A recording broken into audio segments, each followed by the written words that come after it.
Welcome in to the Unlimited Sports Preview Show. I'm Danny Berg, joined by Brady Alderson and Justice Rhodey on the desk. Today on the show, we'll have breakdowns of both Nebraska and Minnesota, as well as a look at the other top Nebraska sports in action over the weekend. And the KRNU crew of Harmon Johnson and Chase Rue will join us in the studio for their keys to tonight's matchup.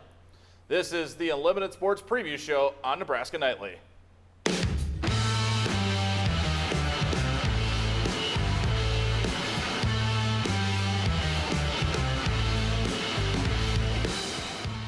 Welcome back into the Unlimited Sports Preview Show, guys. Let's jump right into the defense first today.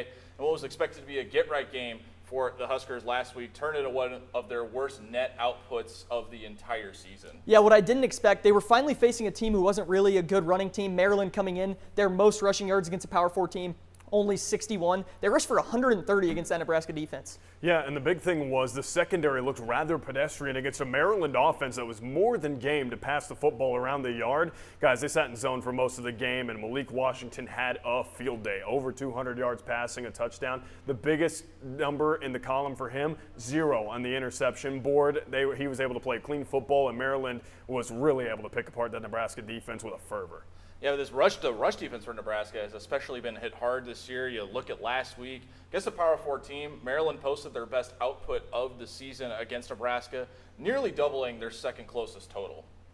Yeah, like I talked about, the 61 yards they had coming in, they gave up 130. And Nebraska passing too, they're still the #1 pass defense in the country, but they gave up 249 pass yards, which is almost 100 more than any passing yard total they had given up all season. Well, and when you look at the rushing concepts, it was really Maryland was trying to attack the edges of Nebraska. Deshaun McCullough, Williams Nwaneri, even getting after Cam Lenhart when he was lined up at the defensive end. So the challenge this week for Nebraska defensively, can your defensive ends not only be violent in pass rush, but can they be gap sound and fit the run when they're asked to on run obvious downs? And here's what the defense had to say during their Tuesday media availability this week. Nutrition, our strength staff, our folks that are in the sports science helping them get ready, how we travel in terms of, everybody's got their own seat for the most part on the bus, how we travel in the plane. If a player comes up here and gives you any type of excuse, they're full of it. When we go somewhere, I can just feel it, and the energy of people, we believe we're going to walk away, and we're not really worried about the distractions and the mistakes and stuff like that. How do we not beat ourselves now? It's all right, what do we focus on? We're trying to go get.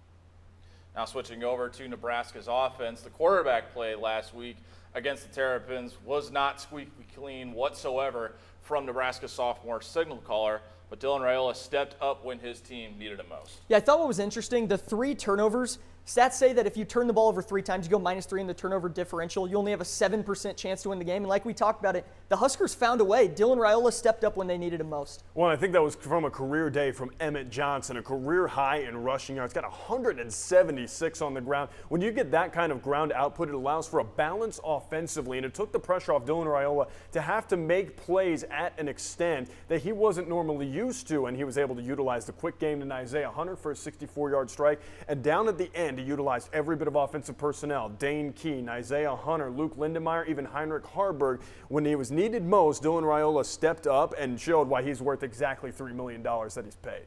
Yeah, but no quarterback is successful without a strong running game. And just as like you said, Emmett Johnson has been absolutely spectacular in his junior season. He's an absolute workhorse, but even though his production has dipped just a little bit since conference play has begun and the defenses are starting to get a little bit better, he's expecting a major jump in his return back to the Twin Cities. Yeah, one thing I saw from the Huskers, it wasn't all Emmett Johnson, obviously. Some was Hunter, some was Lindenmeyer, but they had 197 yards after contact last game, breaking tackles, extending plays. I'd like to see a lot of that out of Emmett Johnson in his homecoming game. Well, and you've got to imagine that for Emmett Johnson, this is extremely personal. He's had this one highlighted on the calendar since the Big Ten slate came out. He knew he was going to have a homecoming game against a team who didn't offer him out of high school, even though he was Minnesota Mr. Football Player of the Year in 2021. So big shoes to fill here, and Emmett Johnson is going to be running with a chip on his shoulder, and you got to expect that offensive line knows that their guy wants to get angry and wants to take it to the second level against Minnesota. And with absolute heartbreak the last time that the Huskers went up to Minneapolis, he's got that chip on his shoulder as well because he wants to leave Huntington Bank Stadium with a win.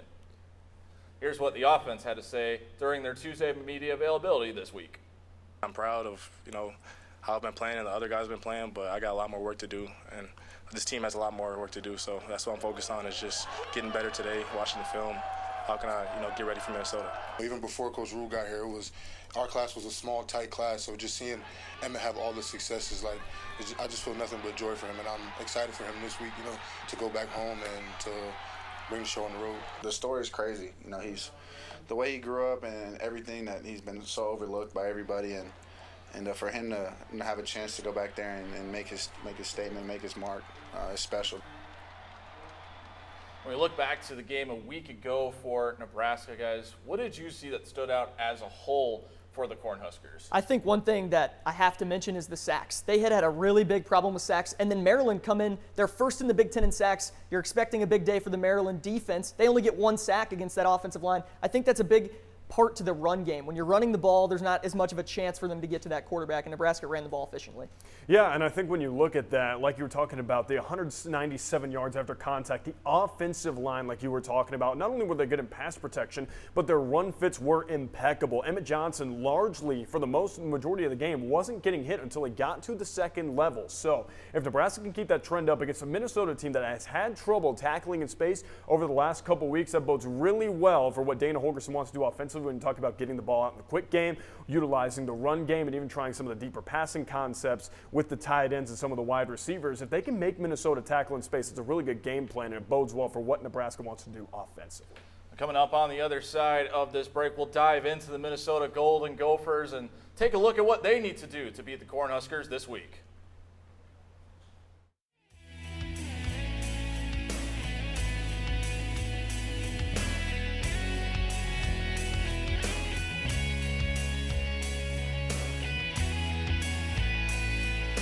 Throw it to me for an extended bet. If all time. Social media is a daily part of many college students' lives, something we've become used to, but it can also be overwhelming and draining. Studies show that taking regular breaks from social media reduces stress and improves mental health. Too much screen time has been proven to increase anxiety, while stepping away helps you reconnect with the world around you. Take a break. Protect your mental health.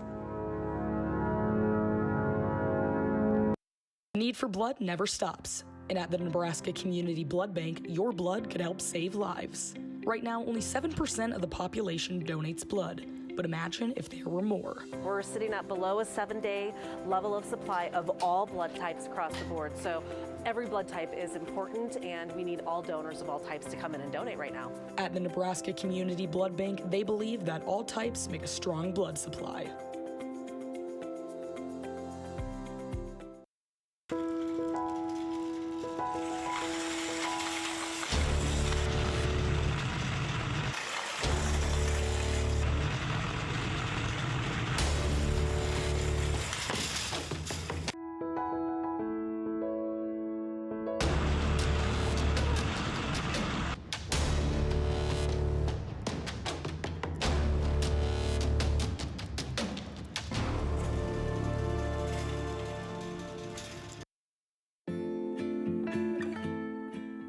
Many of the brands you love don't love animals like you do.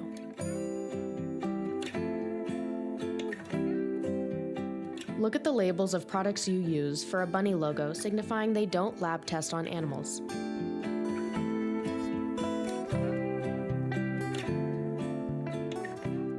Check the label for those who aren't able. Start making the shift by visiting crueltyfreekitty.com today. Welcome back to the Unlimited Sports Preview Show. Let's transition to who the Huskers will be playing tonight. The Minnesota Golden Gophers, coached by the always well-dressed PJ Fleck. Minnesota is off to a 4-2 start to the season with all 4 wins coming at home. Justice, what's been rolling for Minnesota so far this season? I think they've been a really opportunistic team, Danny. When you look at the numbers that they have on turnovers, they're 20th in the FBS in turnover margin. They've been able to force teams into making errant plays. They've been opportunistic off of that. Drake Lindsey's been off to an exemplary start this year for the Golden Gophers as a redshirt freshman, and they've got a supporting cast around him who can really elevate what Minnesota does offensively. And Brady, I know you're going to talk about this. Drake Lindsey is off to a fantastic start. Yeah, he's only 117 yards away from tying second most passing yards as a freshman in Minnesota Gopher history, so look for him to maybe hit that number in this game. And you know, Brady, one of the real interesting things going into this game, if you want to look at it from the Nebraska lens, this is the third true freshman or redshirt freshman quarterback that are going to be going up against. Lindsey's just another one on that list. Yeah, maybe a big opportunity for the defense to have a bounce-back game. We saw their first bad game of the season, and they get another freshman quarterback, another chance to excel. But Justice, one thing that you really want to look for in this game is defense and special teams, and in a place like Minnesota, that's something they really preach. Yeah, and this is something that Nebraska is going to really have to capitalize on, right? Because Minnesota, in terms of kick return yards, allow the 6th least in FBS. They don't allow you to get a ton in the kick return game. Punt return, they can get a little bit leaky, and Nebraska's 7th in the nation in terms of punt return yards. And a large part of that has to do with the dynamism of Ja'Cory Barney as a return threat. So that's going to have to play a big part. But Nebraska's defense is going to have their hands full because you know Minnesota's going to be so sound defensively with weapons on Minnesota's side like Javon Tracy and Lameek Brockington, Jalen Smith, the big threat.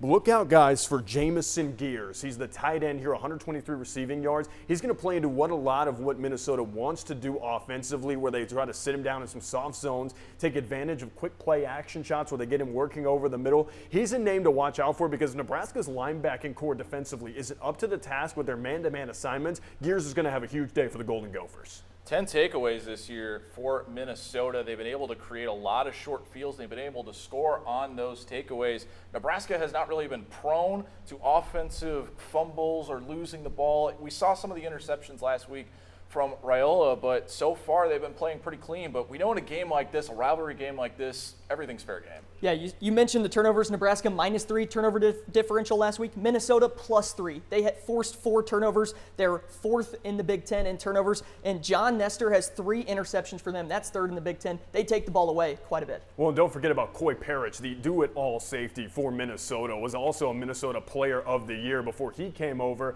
and decided to stay in-state. Was a highly recruited guy out of high school. Had the Alabama offer and the Georgia offer on the table. Stayed loyal to P.J. Fleck and the Golden Gophers. He's a guy who had a pick 6 last week against Purdue, and he's a versatile weapon. Will also get involved, like you talked about earlier with the defense and special teams, Danny. He's a guy who, as a returner in the kick game, is very dynamic. Minnesota 18th in the FBS in kick return yards. They are no slouches in the return game and getting themselves into advantageous field position. And, you know, Bree, this is a team that they got absolutely stomped by Ohio State just a couple of weeks ago. They come back, they play Purdue, they're down early, but they come back late. This is the resiliency that in the 9 years that P.J. Fleck has been the head man at Minnesota has really beat into his players. Yeah, and in their last 2 wins, they've come from down double digits, and we've seen the Huskers get double-digit leads in the last 2 games and then give up the lead. So we'll see which gives in this game. You know, P.J. Fleck knows the narrative that he has the Huskers' number. He's won 5 in a row against Nebraska, but he's not out here to acknowledge it. Everything we look at is a one-game championship season. This Nebraska team has nothing to do with 7 years ago or 5 years ago. This is Matt Rule's 2025 team of the Nebraska Cornhuskers. That is very, very deep, very good. I did an interview this morning, and somebody said, I think they're finding themselves. I said, I think they found themselves. I don't think they're looking. They've found themselves. This is the 2025 version of Nebraska, which is the only one I'm really concerned about. So we're 0-0 against Nebraska in my mind. With P.J. Fleck in search of win number 5 on the year, the identity of the team is still up in the air. Nebraska Nightly's Trey Marler caught up with one of our old friends who now covers the Gophers.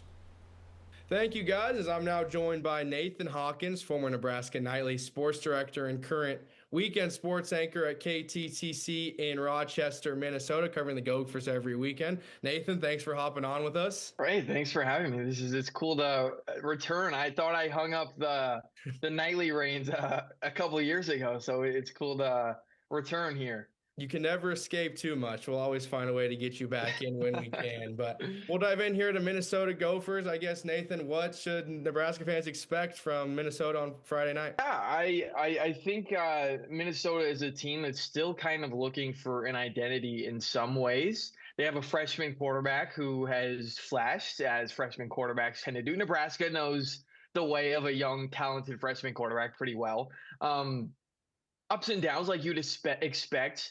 But they're coming off a year where they lost a lot of big contributors. So I think they've still been kind of searching for what this new iteration of Minnesota football is going to look like. And I think you might continue to see some of that search on Friday night. They're going to probably try to get the run game going. They have a really talented back in Darius Taylor. And that's kind of been Nebraska's Achilles heel so far this season in terms of the defensive side of the football is stopping the run. You saw it against Michigan. So I imagine Minnesota is probably going to try to get the run game going. And as far as that goes, is probably as far as that will take them on Friday night. In terms of vibes in Minneapolis and just around the program in general right now, is there any sense of, the Penn State news is obviously everything around with Nebraska's Matt Rule ties. Is there maybe any sense of they can kind of use that to maybe jump on the Huskers with all the distractions coming into this game in terms of Nebraska's side? Yeah, I don't know if it's seized as an opportunity. Obviously, it's going to be a storyline that follows Nebraska throughout the rest of the season. It's going to have to be noise that Nebraska tunes out. I'm not sure if the way PJ Fleck runs his program, I'm sure he's not thinking that they're going to capitalize on the noise around Nebraska's program. They're just going to try to be as ready as they can for a team that they know is good, a ranked football team at that on Friday night. You've been around Minnesota for 2 years now. Nebraska's really struggled against this program, especially on the road at Minnesota. The first game of Matt Rule's era was that Thursday night game in Minneapolis. And kind of what is it maybe about Minnesota's stadium and just energy that gives Nebraska so much trouble? Yeah, it's definitely a good atmosphere at Huntington Bank Stadium. I think they're just a well-oiled machine, and they have been as long as PJ Fleck has been there. Minnesota's won 5 straight against Nebraska. 4 of those have been one-score games. At some point, that's not a coincidence. Like, there is a tangible reason for that. And I think it's because good coaches find ways to win those football games. Turning, I guess, we talked about it earlier, Nebraska's defensive struggles have been in the run game, but offensively it's been the sacks. Kind of what does Minnesota bring up front in terms of pressure? Have they been getting a lot of pressure? Is that something that Nebraska's going to have to keep an eye on with all the offensive line struggles they've seen here early this season? Minnesota is capable of getting pressure. In a close win earlier this season against Rutgers, the Gophers had 7 sacks. And it was a one-possession game, and that was a big difference maker, is getting those plays that kind of can kill drives. So Minnesota's capable of it. I imagine they're going to have some success this week in doing so. That will certainly be a point of emphasis and a key to the game. And Holgorsen is definitely going to have to scheme some ways to get out of those situations quickly for Raiola and company. What are you expecting from the game on Friday? Nebraska's, like you said, they're on the road back-to-back weeks, short week. Minnesota, they're riding high. Kind of what do you expect from the Gophers and the Huskers on Friday? I think we'd probably be misguided to expect anything other than a close game. That's what's happened for the last 4 times these teams have met, and those games have gone to Minnesota.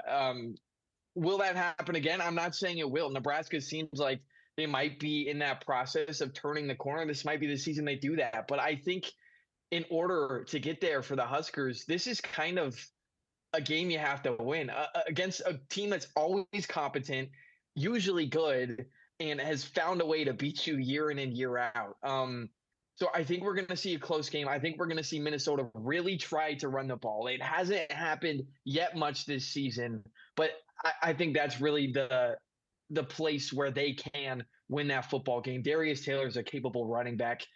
On the flip side, I think we're going to probably see more of what we've seen from Nebraska, a team that tries to get the game going through the air. But I think Emmett Johnson is really capable of having a big one as well. So my eyes are on those 2 running backs, Darius Taylor for Minnesota and Emmett Johnson for the Huskers as players to watch for this game. Well, Nathan, thank you so much. Again, that was Nathan Hawkins, former Nebraska nightly sports director, now weekend sports anchor at KTTC in Rochester, Minnesota, covering all things Gophers as Nebraska travels up into his territory on Friday night. So, Nathan, thank you so much, and I'll send it back to you guys at the desk. Thank you very much, Trey. Thank you very much, Nate. Great to see old Nate Hawkins again. Yeah, it is great to see him. I think he's been hanging around PJ Fleck a little too much. He's got the hair slicked back. He's got a buttoned-up dress. I wouldn't be surprised if he has the same agent as PJ Fleck. Look out to Nathan Hawkins to North Carolina if PJ Fleck decides to make the move here, guys. We'll send it away, and on the other side we have Around the Corn with Justice and Blake Mace.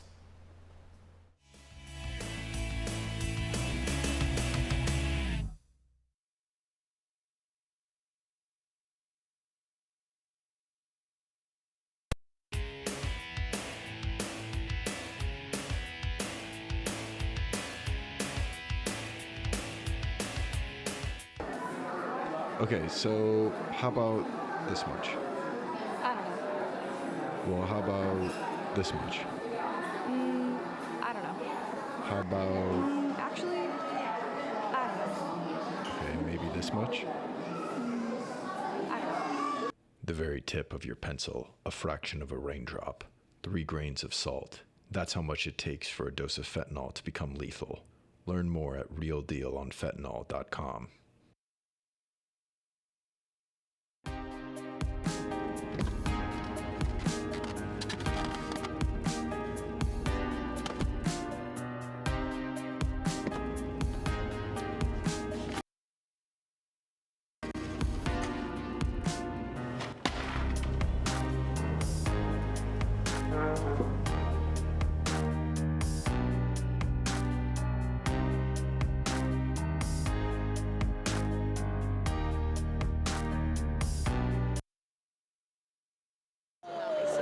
As soon as I kicked one of my buddies in the head, I was like, yeah, we gotta go after. I take back what I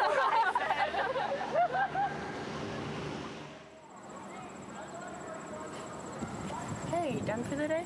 Yeah, just kind of maxed out on people. Is there anything you wanted to talk about? You know, thanks for asking. I have been feeling just kind of off lately. Do you want me to Concerned about a friend? Just ask and refer them to counseling and psychological services at UNL.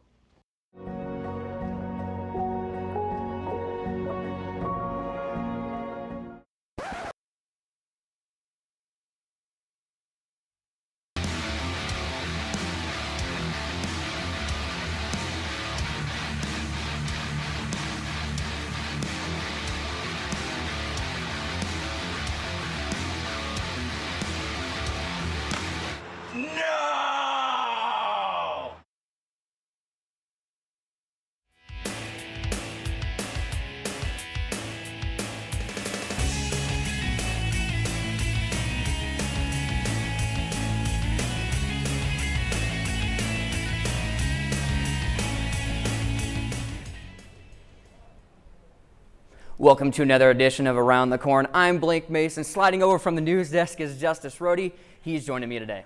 Nebraska soccer plays a late-night game against USC at 9 p.m. on Thursday the 16th. They also will travel to UCLA on Sunday the 19th for a 3 p.m. kick. Husker Bowling is on the road to Youngstown State for the Chelsea Gillum Penguin Classic on the 17th. With volleyball sweeping number 12 Purdue, they improved to 16-0 and have a 96.9% chance to win the Big Ten Conference, according to Evolve. Now they set their sights on Michigan State on the 17th at 6 p.m. and then head over to Michigan on Sunday the 19th at 1 p.m. Blake, what a packed schedule the Husker volleyball team has, but man, it just feels like after they put the whooping on Purdue, this team has no way of stopping their momentum. Yeah, they've been rolling right now, and it's a good chance for Harper Murray. She gets to host the team at her house, and that's going to be a fun thing for them to do, to be able to get that confidence and be able to be back at home. Harper Murray hit above 600 in that match against Purdue. She was absolutely dominant. How about the season that Rebecca Alex having so far? Yeah, you know, she's been lighting it up from her freshman year all the way to now. It seems like she's been able to make a steady progress and improvement over the year, and that's fantastic to see, especially because she's such a great leader for the team. We'll see how that shapes out for Husker volleyball. Excited for that slate. On Sunday, the Huskers earned a top 25 ranking in the AP poll. Now trying to improve to 6-1, they will fight for the $5 bits of broken share against the Minnesota Gophers Friday the 17th at 7 p.m. Nebraska basketball season will tip off with an exhibition game against BYU on Saturday the 18th at 12 p.m. Softball secured 2 wins against Colorado State. Their fall ball schedule will come to a close with 2 games at Kansas. The first game is on the 18th at 1 p.m. and 3:30 on Saturday. They then will be head back home for the Scarlet and Cream scrimmage on Wednesday the 22nd at 5:30 p.m. That wraps up this edition of Around the Corn. And joining me, Justice, and he's going to slide back over to the desk with Danny. Thank you, Justice and Blake. One of the top stories that has been running through the minds of Husker fans this week is the security of their football head coach. On Sunday, Penn State announced the firing of longtime head coach James Franklin after 13 seasons at the helm of the Nittany Lions. The fallout of the announcement has placed Matt Rhule front and center of the proverbial head coaching search. Because of his friendship with Penn State Athletic Director Pat Kraft, along with playing for the Nittany Lions from 1994 to 1997, Rhule is considered one of the front runners by the national media to replace Franklin in Happy Valley. He was also on former head coach Joe Paterno's staff as a volunteer assistant coach in 1998. On Thursday, Rhule joined ESPN's Pat McAfee for his weekly interview on the Pat McAfee Show and discussed the situation. This is it. This is part of it. Like, it's better than when I was in Carolina and they were chanting to fire me, right? So it's better than being on every hot seat list. So having other schools maybe be interested in you is pretty cool. But I don't do that during the season. I don't mess around with that. I don't play that. And at the same time, this is not a jumping off job. This is a destination job. This is one of the greatest places in the world.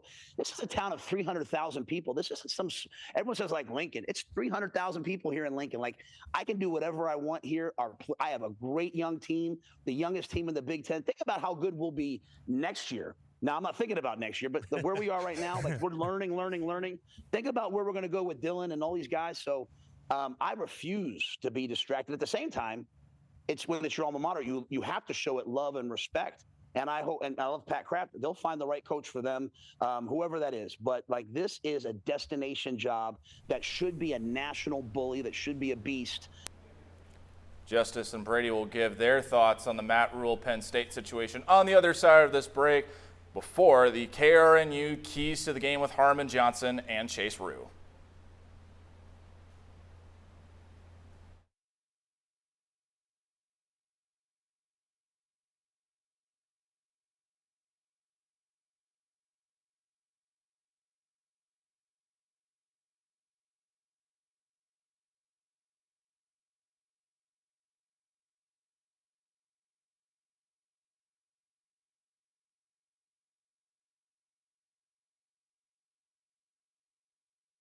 Help keep the pantry stocked by donating the most needed items. From canned food to personal items and cleaning supplies, you can make a difference by donating.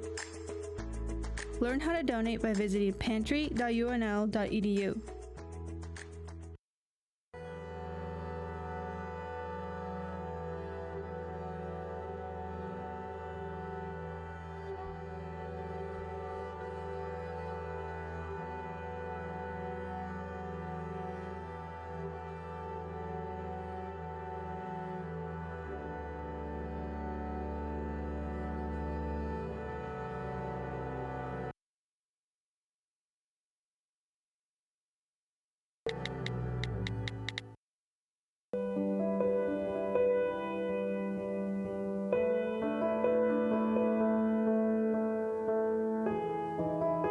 Of the 40 million tons of plastic waste generated in the U.S. in 2021, only 5%.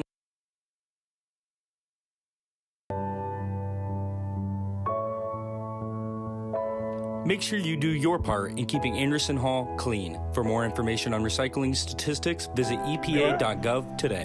Should we do it? Welcome back. It's time now for the KRNU Keys to the Game. Here's the crew calling the game from Minneapolis. Harmon Johnson and Chase Rue. Guys, take it away. Yeah, thanks, Justice. Thank you, Danny. Thanks, Brady. I'm Harmon Johnson alongside Chase Rue. As we get closer to kickoff, here are some things we're going to be looking for during our call at Huntington Bank Stadium on 90.3 KRNU and KRNU2. Chase, let's start with the home squad, the Minnesota Golden Gophers, PJ Fleck's squad. Feeling good right now. Second longest active tenured head coach in the Big Ten, has a chance to pick up a program record 7th ranked win tonight. Take us through your keys for the Gophers to defend home turf. Well, really, Harmon, there's a lot. There's a lot they have to do throughout this matchup, but it's caused defensive havoc. Danny Collins, first year at the helm as defensive coordinator for PJ Fleck. He's been with his staff for 13 years straight, and he's got a huge job. He's developed the havoc philosophy, if you want to call it, defense. One of the V in it stands for violent. I won't go through all the different labelings and meanings for each letter in that because there's a lot to it, but they play violent on defense. That's one thing they want to do. They had a game-winning pick six against Purdue last week. It was a key one.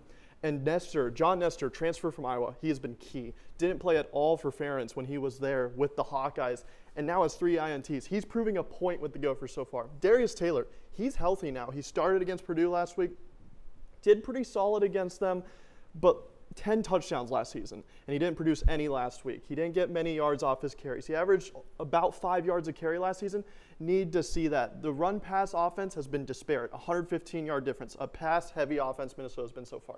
And keep rowing the boat. PJ Fleck, 6-1 against Nebraska. If it ain't broke, don't fix it, Harmon. Yeah, flipping it over to the other side of the field, Nebraska's trip to the Twin Cities is equally as important for the newly ranked Cornhuskers. A bowl trip is on the line and a chance to move up the AP poll ladder, Chase. Yeah, Nebraska has, you would think, not been in this place a long time. They actually have. It's just been about a year to this time they were in the AP poll going up against Illinois. It was a crucial loss that really changed the trajectory of the season. This could be the same exact thing against Minnesota this week. And Raiola has to be composed under pressure in those moments. It was a Raiola interception that really found them out of the AP poll last season, and this year it has to be the opposite if they want to keep going, because he threw 3 picks last week in what have been some of the more questionable picks I think Dylan Raiola has thrown all season. Meanwhile, he was throwing touchdowns that were meant to be seen on Sundays. It was a very, very good performance in terms of the touchdown front for Dylan Raiola. Keep up the passing defense. They've been so good.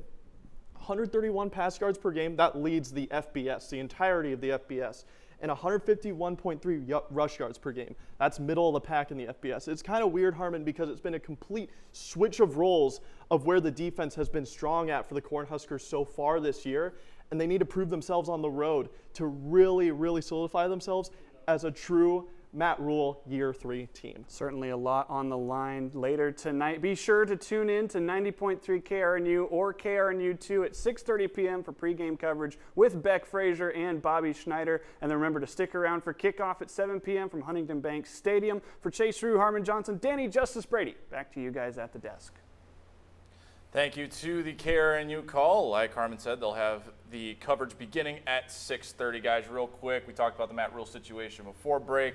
What are your thoughts on it? I think the biggest winner of this is whoever hires James Franklin. You know, he's a great head coach. It's unfortunate how it ended with Penn State, but I think he's going to really help the next program that he becomes part of. I actually disagree with Brady. I think the biggest winner in this whole situation is Matt Rule if he can get the booster base galvanized in the way that he wants to. He believes that Nebraska is an elite level job and an elite destination, that this is not a stepping stone program, guys. This is a destination job. And for that destination to be truly paradise for Nebraska, that means that some people are going to have to really pull out the pocketbooks and give the money that Matt Rule needs to compete and bring this program to a nationally elite level. We had some of the keys that the KRNU crew had, but what are some of your keys going into this game tonight? I think it's the turnover battle. Nebraska coming in -3, Minnesota coming in +3. Nebraska's got to try and even that somehow if they want to win this game. I think the key matchup for me is Minnesota's running backs versus Nebraska's linebackers. Between Darius Taylor and Fame Ijaboy, big rushing yards on the ground for Minnesota can be had in this game. And don't overlook the third-string running back Cam Davis. He has 86 receiving yards already on the season. They'll utilize him as an option out of the backfield in the swing game, get him out in the flat, try to make defenders miss in space. Nebraska's linebackers, Vincent Shavers, Marquise Watson, Trent Javen Wright, even freshman Dawson Merritt, have to be solid in their open field tackling, because if they let these running backs from Minnesota get loose, that plays into exactly what PJ Fleck and his offensive staff want to do, and that's going to be long, long days for Nebraska's linebacking core and probably long possessions for Nebraska's defense. And lastly, guys, what are we thinking for score predictions tonight? I think it's another one-score game, a lot of one-score games for both these teams. Give me Nebraska 30-24 on the road. PJ Fleck's question, this Minnesota's team's open field tackling, you can't just fix it in 1 week. This has been a multiple week recurring issue. I see it recurring again. Isaiah Hunter, Dane Key, Ja'Cory Barney. Look out for Luke Lindenmeyer in this game to have over 50 receiving yards and maybe even a touchdown grab to add to what's already been a good campaign for him. I like Nebraska double-digit win in this one on the road to really solidify them as a nationally relevant program again. I like the Huskers 34-20 in this one, guys. You know, for what I'm going to go with, I'm going to keep it real simple, 24-21 Huskers, but Kyle Cunanan with a walk-off field goal as time expires. Thank you very much for tuning in to our Week 8 edition of the Unlimited Sports Preview Show. Big thanks to our crew behind the scenes for putting this on week in and week out. Thank you to Harmon Johnson, Chase Rue, and Blake Mace for joining us throughout the show. For our director, Logan Eby, Justice Rohde, Brady Alderson, I'm Danny Burke. Enjoy the game tonight and have a great college football Saturday.